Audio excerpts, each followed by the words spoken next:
After passing Westbrook Garrison, I crossed the bridge that led into Westfall. Not far beyond, I came upon a couple beside the broken wagon. After speaking with them, I learned they were fleeing their farm. They told me Westfall had fallen to bandits, and it was no longer safe to live here. If I wanted to help, they suggested I speak with Brian Stoutmantle in Sentinel Hill, where the army still keeps a garrison, though these days it's mostly the militia holding the line. The couple also asked if I wasn't in too much of a hurry for a bit of help. Poor old Blanchy, their horse, had been fed before they set out, but with the wagon breaking down, she needed more oats while they worked on repairs. Farmer Furbrow added that he had left in such a rush he'd forgotten his pocket watch, a family heirloom, in his wardrobe back at the farm. But the place had already been overrun by hooligans, and they dared not to return. Their story infuriated me. This wasn't about monsters in the woods, or beasts turning on soldiers. This was about people ganging up, preying on farmers, driving them from their homes. I went back to their farm, and sure enough, bandits lounged there as if it were theirs. Normally, I'd give wrongdoers a chance to reconsider their ways, but not this time. I struck first, driving them out with my hammer. Inside, I found the pocket watch, a handful of oats for Blanchy, and even a paper the Furbrows would need, the deed to their farmland. By the time I returned, the wagon was nearly fixed. Blanchy was grateful for her meal, and the couple even more so for the deed. They told me Westfall was no place for peace-loving folk anymore, but if the day came when things changed, that deed would prove their rightful claim. For now, they would make for Stormwind. Before I left, Verna asked if I might stop by the Saldine farm on the way to Sentinel Hill. The Saldines were old friends, and it would ease her mind to know they were safe. She also pressed the recipe into my hand, one she had meant to give to Salma Saldine. "Take it to her," she said. "That way you won't continue your journey on an empty stomach." Considering all that was happening in Westfall, I agreed to the small detour.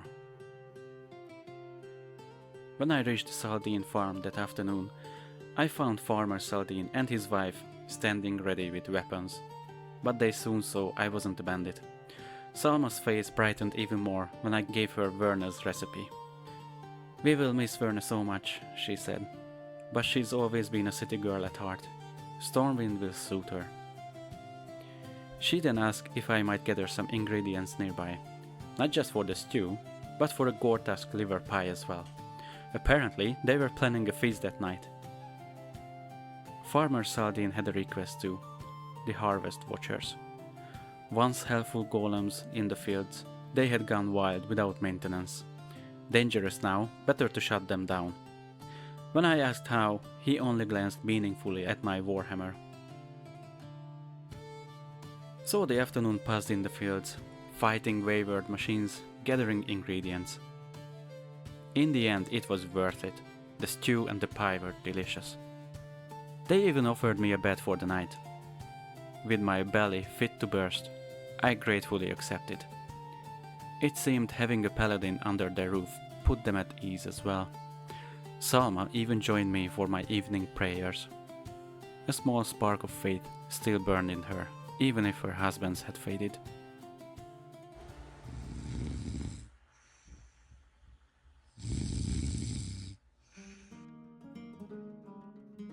The next morning, she packed some leftovers for me, and I set out once more. From their farm, I could already see the tower of Sentinel Hill rising in the distance. Westfall, once the breadbasket of Stormwind, had become a wasteland. Rolling green pastures turned to brittle yellow fields, ruined by drought and bandit hands. As I approached the hill, militia guards watched me with suspicion. This was an Alliance outpost, yet few wore proper uniforms. Their distrust is something I've grown used to. Back at the cathedral, we were all brothers and sisters. united in the light, bound by the same sense of community. The world would be better if the light reached every corner, reminding us of that bond.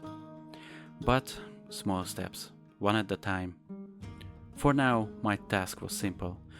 Find Brian Stoutmantle, the commander here, and offer what help I could. He stood at the foot of the tower.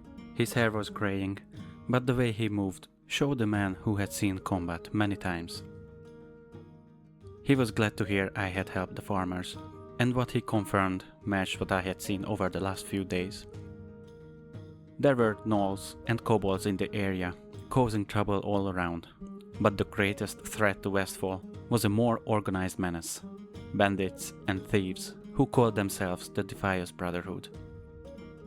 Stoutmantle said that Stormwind had mostly turned its back on the region. The local militia was all he had. He was grateful for their efforts to bring order back, but they were not trained soldiers. Defending what remained was already a heavy burden, so he asked me to help. My first task was to find an old acquaintance of his, a man called Wiley the Black.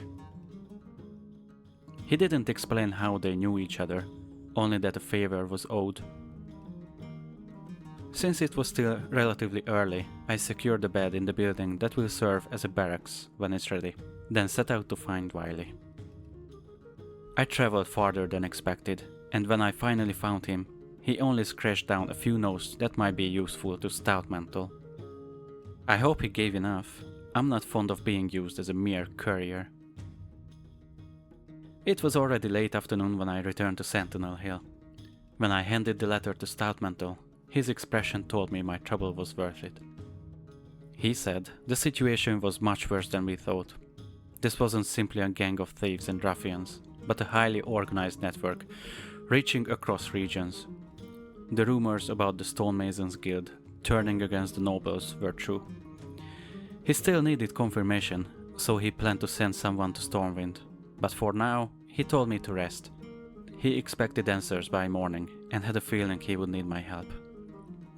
I spent the last few hours of sunshine looking around. Sentinel Hill was only a handful of buildings.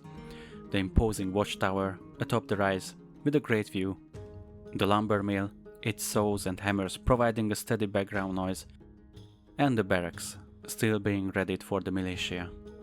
There were big plans for the outpost. Palisades and walls were talked of as a start. When I spoke with the militia, I saw hopelessness in their eyes. They too felt abandoned by Stormwind. They had no one but themselves. They were always grateful for the few adventurers who turned up to help. The way they looked at me suggested they counted me among those helpers, though I insisted I wasn't an adventurer. That raised some questions. Am I officially part of the Alliance army? Where do I belong exactly? I am a paladin of the Church of the Holy Light. My mentors decided the time for learning from books was over. I was instructed to help the people whenever help is needed, starting in Northshire. We spent the evening talking. Some of the militia knew the Fur Brows and the Saldeans. They informed to me when they learned I had aided them.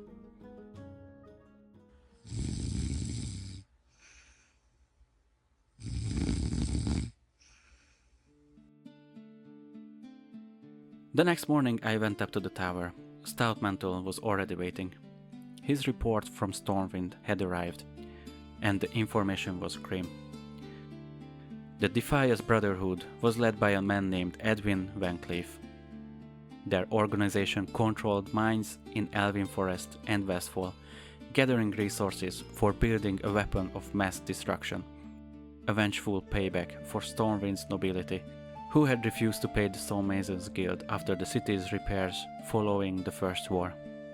Before he became the leader of the Stonemasons, Van Cleef had been trained as a spy, which might explain how he managed to forge secret partnerships with goblins, kobolds and gnolls to help him with his vengeance. Stoutmantle declared that Van Cleef must be eliminated to restore order. To do so, we would need a small group of skilled people who could find his hiding place and infiltrate it. By luck, a Brotherhood traitor offered to lead us in exchange for his life. Stoutmantle asked if I would take part. I readily agreed. A few adventurers in the area answered the call as well. Together, we set out to find the Brotherhood's lair. Our first task was simple: keep the traitor alive until he showed us the entrance. He led us south to Moonbrook, a town that looked deserted except for the bandits who had claimed it. They attacked on sight, but we protected our charge. Eventually, we found a large barn. It looked ordinary from the outside, but its corridors opened into a cavernous mining operation, the Dead Mines as they called it. As part of our deal, we let the traitor slip away, then pressed on. The mine was full of workers and foremen who did not welcome our intrusion. Once again, I faced the same choice I'd had in Northshire. There was no room for negotiation. I could lay down my hammer and walk away, or I could complete the mission, whatever it takes. That meant smashing whoever stood in my path, taking blood on my armor, my hands, my face. I prayed the whole time, for strength, for the souls of those we struck, and for my own.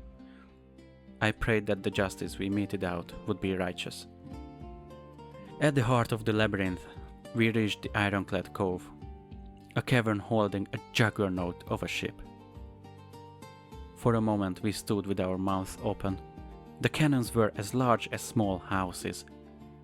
This was the weapon they had been building. With it they could approach Stormwind by the sea and lay waste to the city. This could kill thousands. Not only nobles, but everyone. I pictured terrified people in the streets. My childhood friends, my family, all gone within minutes. Suddenly, I no longer felt the need for prayer. This had to be stopped at all cost. We climbed the enormous vessel, and at the top we faced Edwin Van Cleef. He was a master swordsman, a master tactician, and a master of shadows. He spat that we were lapdogs, serving a Stormwind that had abandoned its people. After the most difficult fight of my life, we were victorious. We had to take his head back to Stoutmantle as a proof of our deed. Again, I was happy that other members of my team were not as reluctant to beheadings as I was. If this is a common request, I fear one day I have to learn this skill as well. Someone found a letter on Van Cleef and volunteered to investigate it. The rest of us returned to Sentinel Hill to report. Stoutmantle was relieved that the head of the snake had been cut off. He said there could be change now, and he is sure that hope will return to this place eventually. He suggested that I might continue my journey to other struggling settlements, like Lakeshire in Redridge Mountains.